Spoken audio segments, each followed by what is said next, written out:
Maybe we need to bring the MODUS Super Series to the US. Absolutely. But, you know, I was like, give me a room literally this big and a dartboard, put me and another guy in there, and we'll just play live darts. You got a glass wall here. People can throw, you know, tomatoes at it or whatever when we miss doubles. But they can just live bet on us right there. And I turned darts from a sport into a puzzle, something I could figure out, breaking down my throw. Like I tell some of the people I coach, I want to make them chefs. I want them to be able to taste the dish and know I put too much of this or too little of that. I don't want them to overthink. I want them to understand. And I got lucky to get my foot in the door as a contractor at Epic Games, the producer of Fortnite.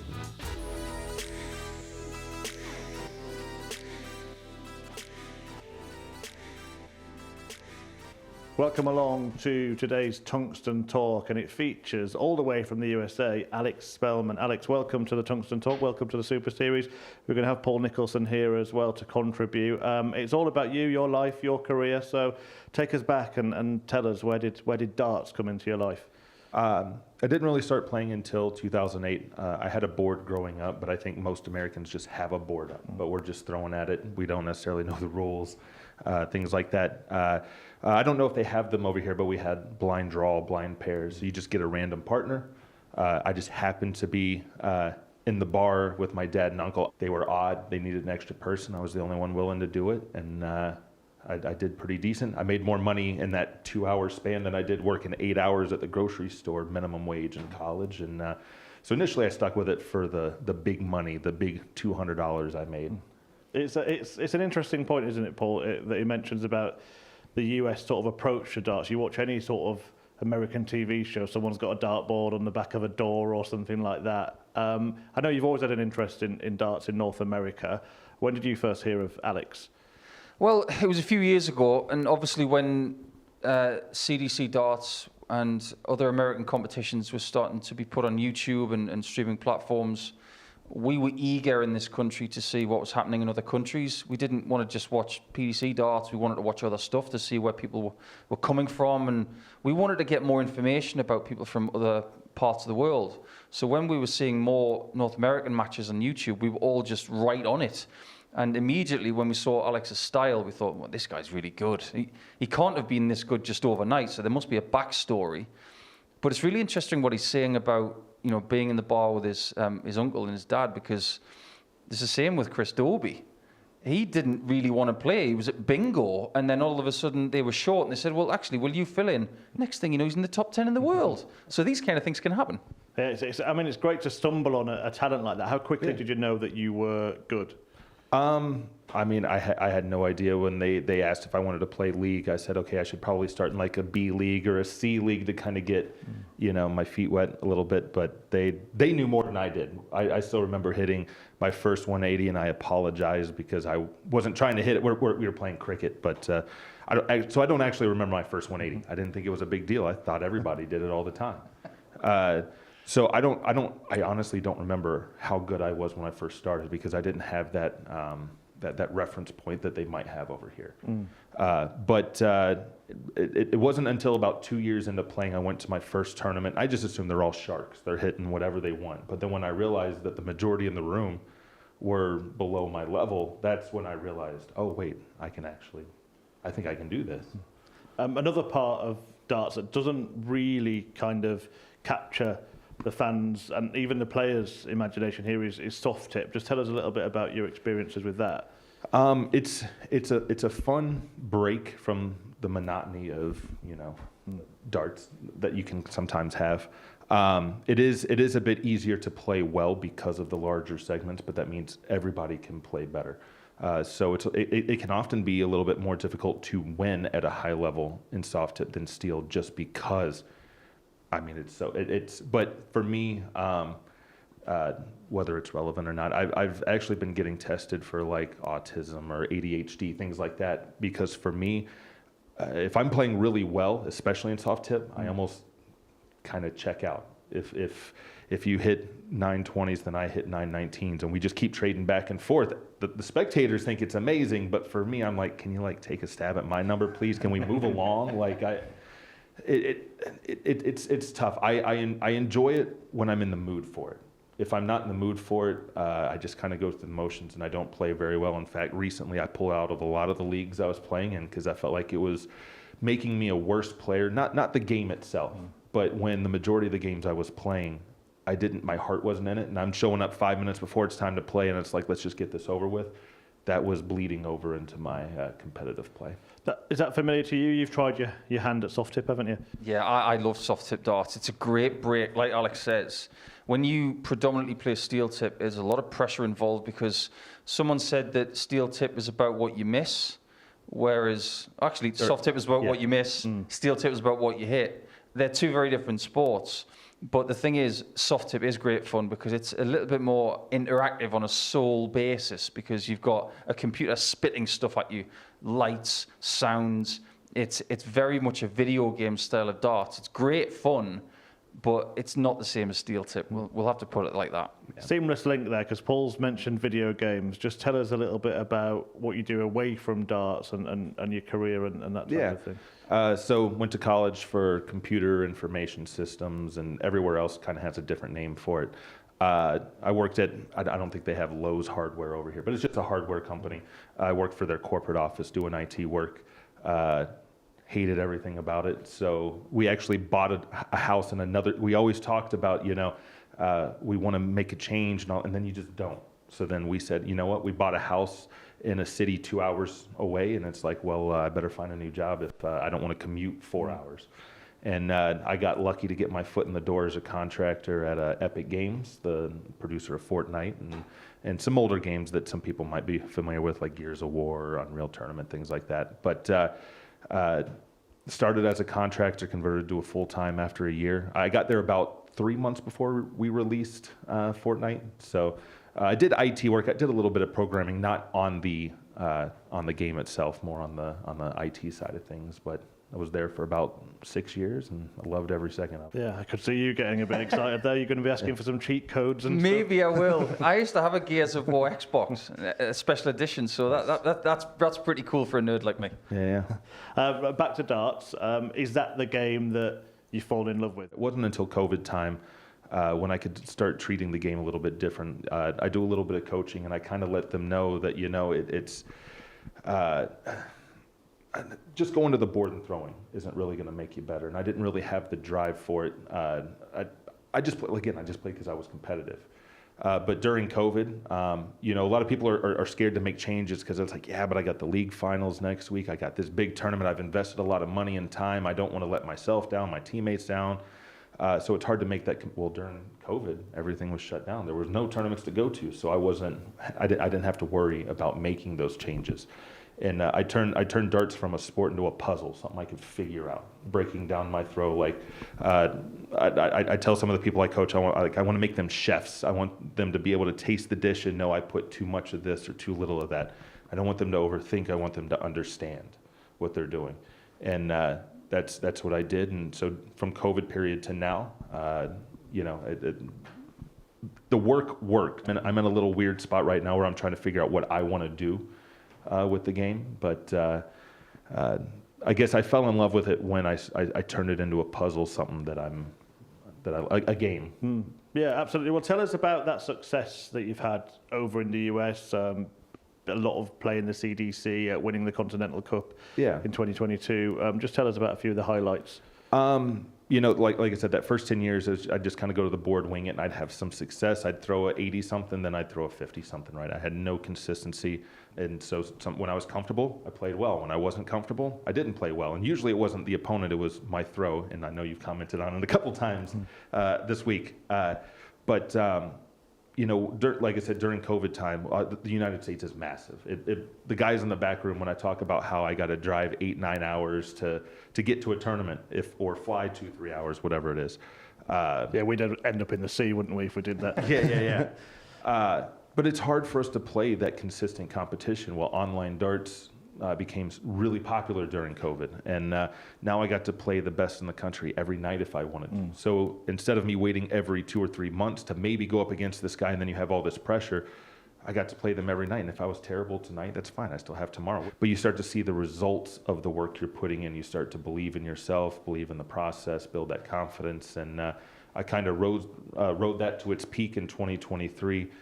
23 was great. Made the World Championships, finished top of the points in the CDC. If anything, I had that, I guess what they call the chip on the shoulder. I just wanted to prove to everybody that I could do that. And then, playing at MSG came up a little short, but just having that opportunity was amazing. I'd rather be there and be a disappointment than not be there at all. But now that I kind of achieved the things I wanted to achieve, my game has taken a little bit of a dip, and I'm trying to, like I said, figure out what's next. We'll be chatting more to Alex Spellman after this short break.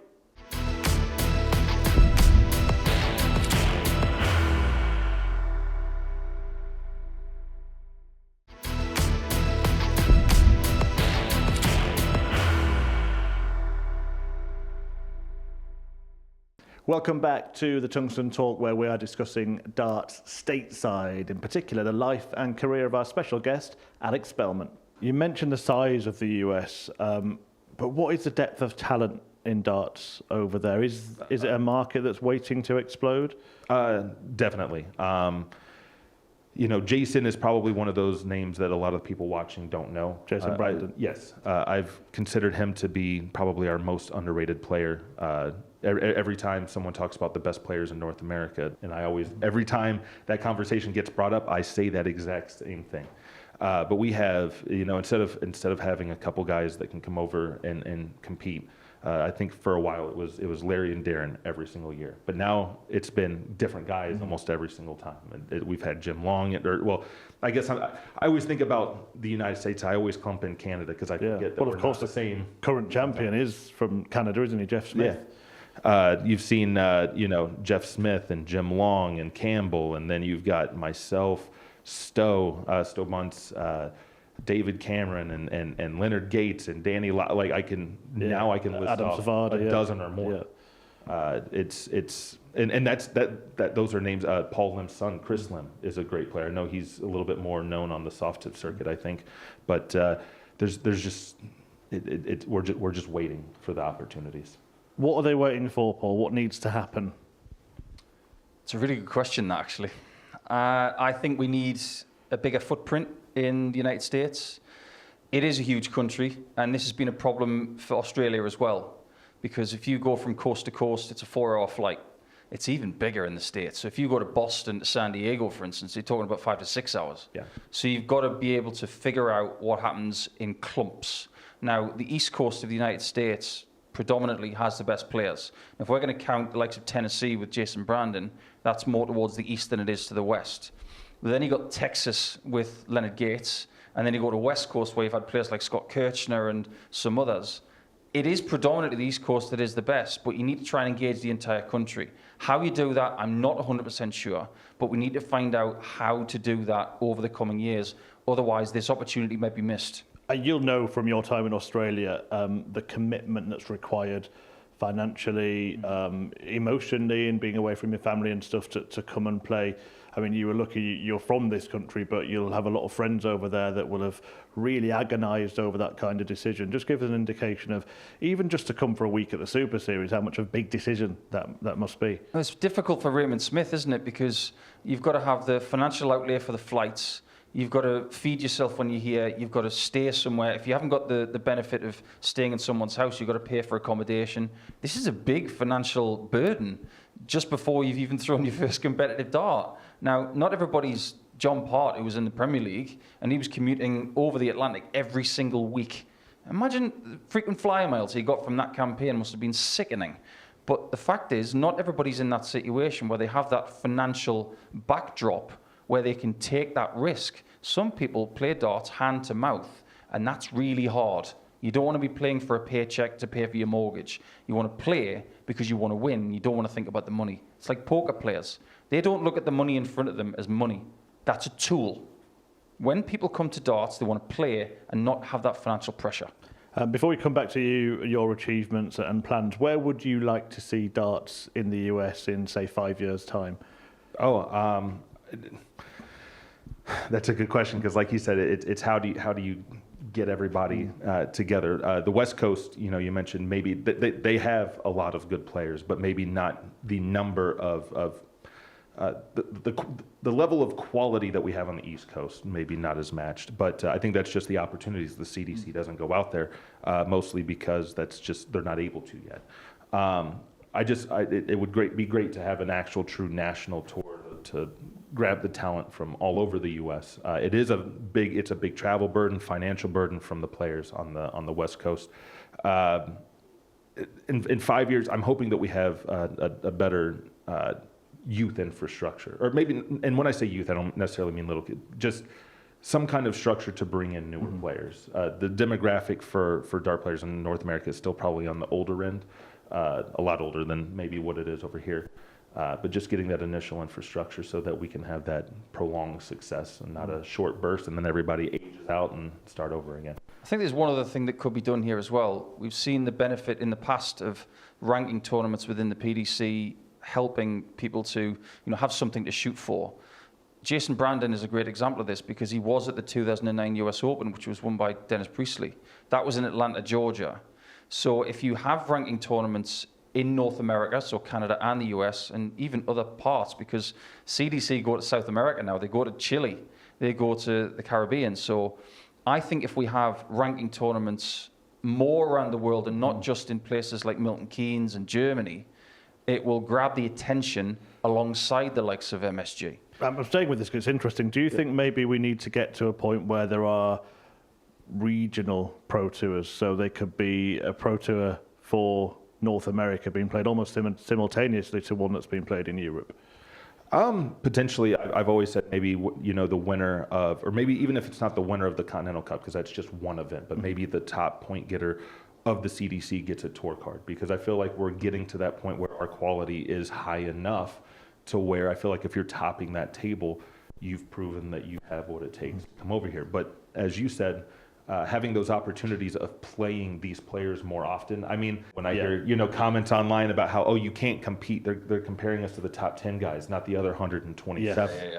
And but having those opportunities. So I performed poorly last week, but Stowe Bunce and I played Jermaine Wadamina and Barnevald 2 weeks ago. We played them 3 times. We lost the exhibition, but in the money matches we won 7-3 and 3-1. And I don't mean this in a way to degrade the top players, but every time we have somebody come over here to kind of build their confidence, it's like, look, they're the best in the world, but they're not as good as you think they are. And what I mean by that, and maybe I actually mean it the opposite, is you're not as bad as you think you are. When we get to play those guys and you're like, I lost, but I felt like I had a shot. Jason was talking about when he played Rob Cross, I think it was last year.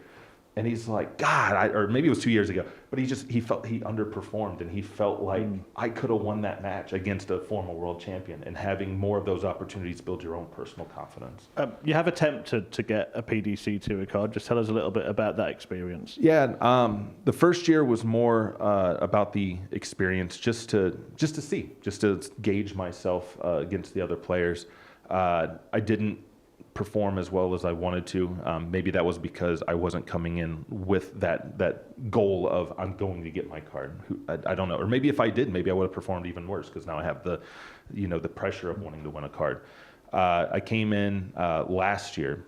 I really for the Challenge Tour. I wanted to be able to come over every now and then, because like you said, with John Park coming every week, it's exhausting. I messaged my wife, 2003, I went to Hong Kong. It was 6 hours from Raleigh to San Francisco. I had an hour layover, then 15 and a half hour flight to Hong Kong. And on that flight, I messaged her. I was like, I can't do it. I can't do the back and forth. This is just miserable. The playing is easy. It's everything else.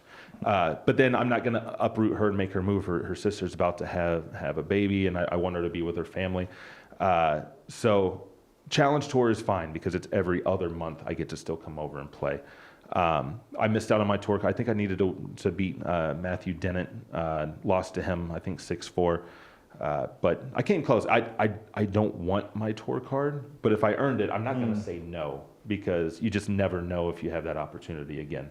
I skipped this year, and people ask me, am I coming next year? The answer right now is no, but as a competitor, at the last second, you never know. I could just change my mind. And you have, of course, had the experience of playing at the World Championship, Alexandra Palace. Memories of that? I just have to go up there and hope for the best. and like I said, the stuff I'm getting tested on, that snowball effect can get really, really bad sometimes. But I think it was a blessing and a curse. I got Ryan Joyce, probably the worst draw I could have had, especially since he had just made a final, if I'm not mistaken, like the weekend before. And I think oddly that draw settled me in because I'm like, well, I'm supposed to lose this. I feel like if I had a match where I'm the favorite, I'm supposed to win this, it's a different story. I think I had the highest average ever for an American, which I guess is the only silver lining because I still lost 3-1, so it didn't matter. But I don't. And it's odd. It didn't feel that much different than MSG to me. Bigger, louder, or I don't even know if it felt bigger, but it was certainly louder. I could feel the wall of noise, especially the first 180 Ryan Joyce hit. You can just feel that noise hitting your back. But I think going in with no expectations, I'm trying to remember that part so that when I go in and I am a favorite, that I go in with no expectations, don't put pressure on myself. But I don't know, we'll just have to see. We'll be chatting more to Alex Spellman after this short break.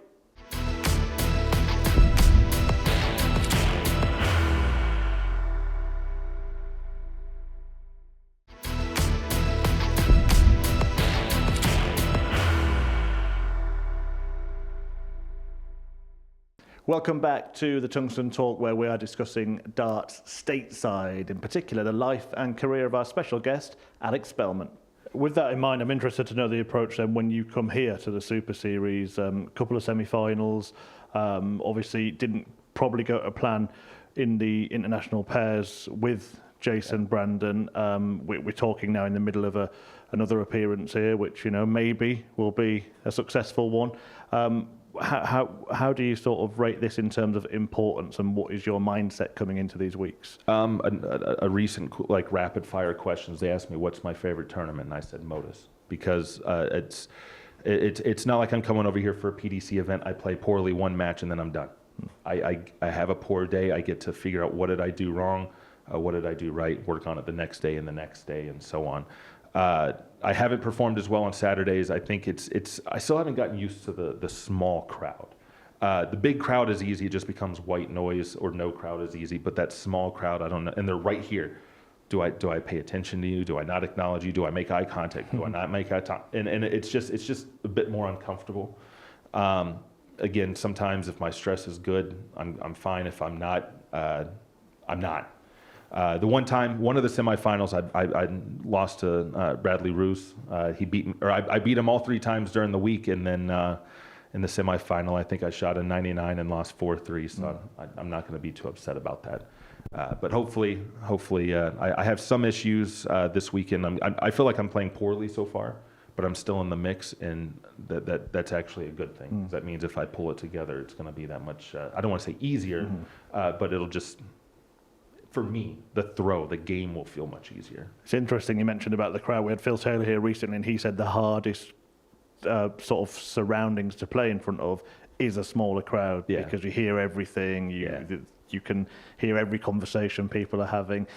Paul, it's interesting that Alex said this is his favourite tournament to play in. And we were talking earlier about the landscape of darts in the US.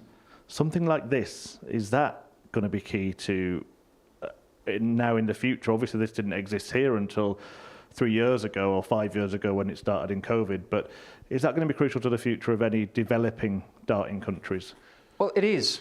And I'm not going to go with the obvious example of Mr. Littler, the number 2 in the world. But the thing is, if you think about what the darting landscape was like before this, how much experience could you get playing under the lights, in front of people, in front of cameras? And like Alex has mentioned, you play in a PDC tournament, you might qualify for the Worlds, you might get 1 game.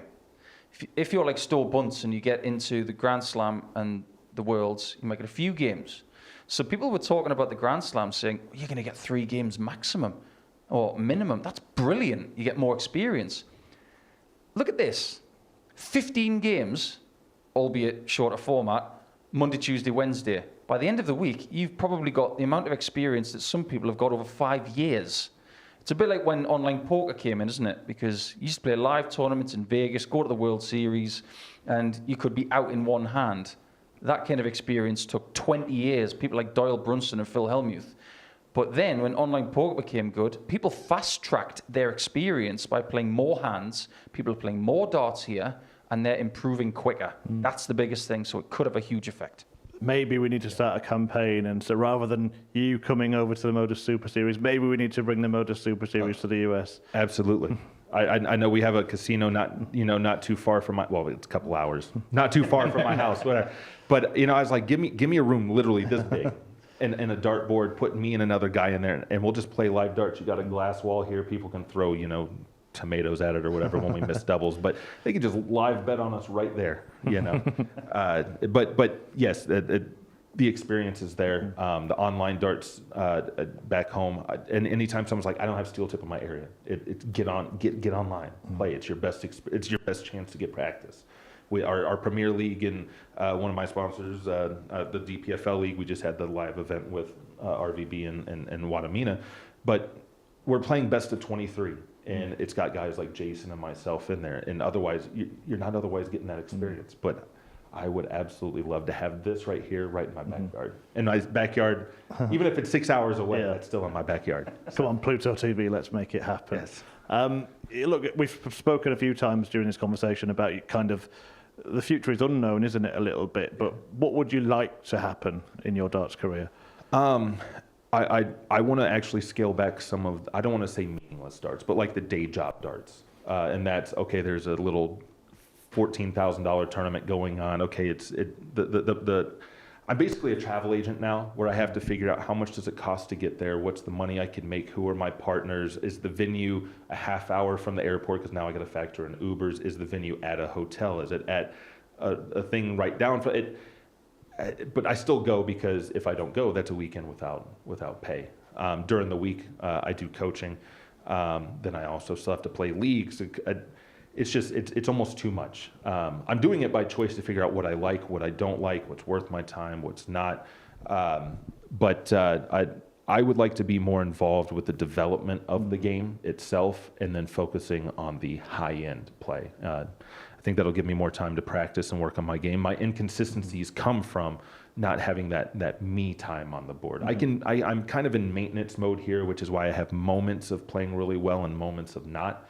But it's on this back end of the year, I'm having more of the good, less of the bad. But I would just love to see myself more in the I don't know what they call them over here, but it's concierge almost of darts. Like if I have someone, when I found out Jason was going to come over and play the doubles with me, I was more excited that he was getting his first opportunity to come here than for me to be here. I'll get the trains settled. I just want to be that resource for players. That says a lot about you. Paul, closing thought from you. Let's keep with Alex, and I'm going to put you on the spot. I know you're a fan of what he does, his ability, the way that he plays the game. If the environment was perfect, how far could he have gone, or could he go in this game? There's no ceiling. I've seen some of the numbers that Alex has put in over the years. Some of these astronomical numbers measure up with some of the best that have ever played the game.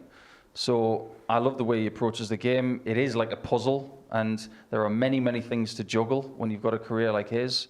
So if the atmosphere and the motivation is correct, there's no telling what he could do. But we've all got to figure that out over the course of a career. Final question to you: what is the missing piece of the puzzle? I think it's the mental side of the game for me. Like I said, it's exhausting to force yourself, and maybe you've been in this situation before, but it's physically and I guess I was going to say mentally exhausting, but the mental exhaustion leads to some physical exhaustion. I don't want to say that I'm mentally burned out right now, but through 2022, 2023, you're riding that high, that confidence. But then once you hit those milestones that you want to hit, and now you're trying to figure out, I don't want to say what are you playing for, but how do you maintain that elite level? In like I said, in my case, it's been exhausting. So now I'm trying to figure out. I think I said in another interview, it's like I had the dangling carrot in front of me. Well, I caught it and I ate it. Now what? And it's tough. I went and got, like I said, I got tested for autism, and I'm about as close to it as you can get without actually getting a diagnosis. So I'm going to get tested for some of these other things. But it's in a weird way, once you get that diagnosis or close to one, you start to realize maybe what I'm experiencing isn't within my control right now. And I told somebody, it's like, we're sitting here in this room and we see a spider the size of my fist, but then we go grab the shoe and then we turn around and it's gone. Like, you're fine, but you're just aware that it's there somewhere. And for me, what happens is if I'm good, I'm good. If my stress levels get too high, I don't really feel a lot of emotions unless they hit a 10. Happiness, sadness, I just know I'm happy, or I just know I'm sad, but I don't feel that. But if it gets to a 10, I do, and because I'm not used to feeling that, I don't know how to do. So if my stress gets to that level, my blood pressure drops and I pass out, which is odd to me because up here, and I've explained to my doctors, like, I feel like mentally I'm in fight mode. I'm ready to go, but my body is not. It wants to leave the building, and I have no idea why. But once you become aware that it might be something not within your control, in a weird way, it almost made it worse because I'm aware that it might not be something that I can just, slow breathing, count down, whatever. But treating it like a puzzle, it's almost I'm robotic up there. I'm just thinking about making sure that everything is exactly right and I tell people, if you can set up, close your eyes, and then throw, which I did, by the way, on the stage. And the one everybody always criticizes, that wasn't a blind 180. So I was like, okay, I'll throw with my eyes closed, and it wasn't caught. That's fine though. Other thing too, I'm a Packers fan, not a Commanders fan. I don't know why I just remembered that, but no, it's like when I throw, it's like I'm zoned out. It's like that feeling of just throwing where you just feel what you're doing. It's almost like I can do that with my eyes open. If I do that, I'm fine. If something's off and I'm having to think about what I'm doing, which I've been doing the last couple of days, it's not as fluid, not as smooth, but it'll get there. Less said about the Packers, the better, by the way. We did have witnesses as well for the closed eyes throw, so he is telling the truth on that. Alex, thanks for being so open with it. It's been a fascinating conversation. Good luck in darts, in life, and in everything. Paul, thank you for your time as well. That is the latest edition of the Tungsten Talk here at the MODUS Super Series on Pluto TV.